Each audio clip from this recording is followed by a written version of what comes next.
نہ کبھی یوں کہا کہ تو نے یہ کام کیوں کیا، نہ کبھی یہ کہا کہ یہ کام تو نے کیوں نہیں کیا۔ تو حضرت انس بن مالک رضی اللہ تعالی عنہ 8 سال کی عمر میں اسلام قبول فرماتے ہیں، اور صاحب ریاست مدینہ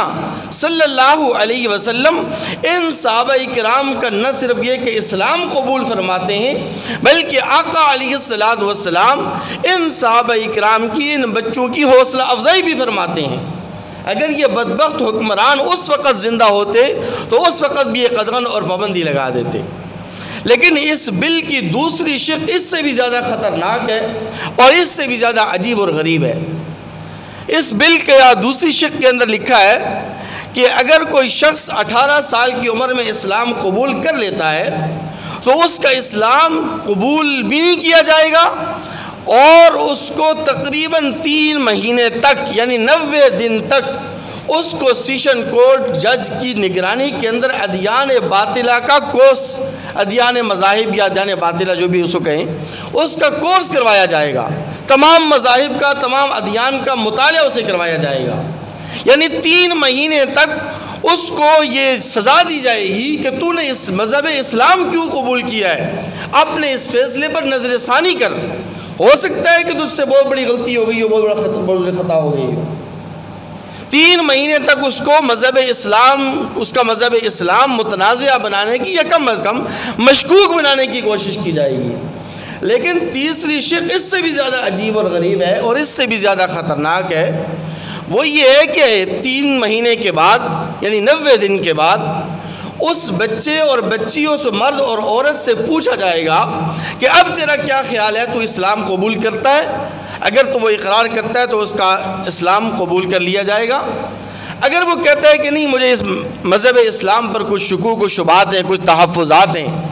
تو جس نے اس کو مسلمان کیا، جس نے اس کو مذہب اسلام کی دعوت دی، اس پر مقدمہ درج کیا جائے گا، اور مقدمہ درج کر کے تقریباً 1 لاکھ سے 2 لاکھ روپے تک اس کو جرمانہ کیا جائے گا، اور 3 سال سے لے کر 5 سال تک اس کو جیل کی سزا سنائی جائے گی کہ تو نے اس شخص کو مسلمان کیوں بنایا، تو نے اس کو مذہب اسلام کی کیوں دعوت دی۔ یعنی اس ملک کے اندر ایک ایسا قانون بنایا جا رہا ہے، ایسے قانون کے لیے لابنگ کی جا رہی ہے کہ دعوت اسلام کا راستہ مسدود اور روکنے اور محدود کرنے کی ہر مذمم کوشش کی جائے گی۔ میرے مسلمان بھائیوں، میں آپ سے پوچھتا ہوں کہ آج کل کے دور کے اندر بچہ 12 سال کی عمر میں، 13 سال کی عمر میں بالغ ہو رہا ہے، چلے 15 سال ہی لگا لیں، 15 سال سے لے کر 18 سال تک یہ 3 سالوں میں دین اسلام کے تمام احکامات کا وہ مکلف ہو جاتا ہے، تمام احکامات اس کی طرف متوجہ ہو جاتے ہیں۔ اب یہ 3 سال تک اس کو دین اسلام سے روکنا، دین اسلام قبول کرنے سے روکنا، یہ زیادتی نہیں ہے، بلکہ بہت بڑی زیادتی اور بہت بڑا ظلم ہے۔ اور دوسری بات یہ کہ اگر کسی بچے کے والدین مسلمان ہو جاتے ہیں تو کیا وہ اپنے بچے کا 18 سال تک انتظار کریں گے کہ میرا بچہ جب 18 سال کی عمر کو پہنچے گا پھر ہم اس کی دینی اور اصلاحی اور اسلامی تربیت شروع کریں گے؟ حالانکہ بچے کی تربیت تو بچپن سے ہوتی ہے، لڑکپن سے تو پھر وہ اپنے آپے سے باہر ہو جاتا ہے، وہ تو پھر آزاد ہو جاتا ہے، اور معاشرہ اور معاشرے کے اثرات اس میں راسخ ہو جاتے ہیں، پھر اس کی کیا دینی اور اصلاحی تربیت ہوگی؟ میرے مسلمان بھائیوں، ایسا قانون تو کسی سیکولر ملک کے اندر بھی نہیں ہے، اور اس سے بھی زیادہ عجیب بات میں آپ سے عرض کروں، یہ قانون جو بنایا جا رہا ہے یہ صرف اور صرف مذہب اسلام کے متعلق بنایا جا رہا ہے۔ اگر کوئی شخص 18 سال کی عمر سے پہلے مذہب یہودیت اختیار کر لیتا ہے،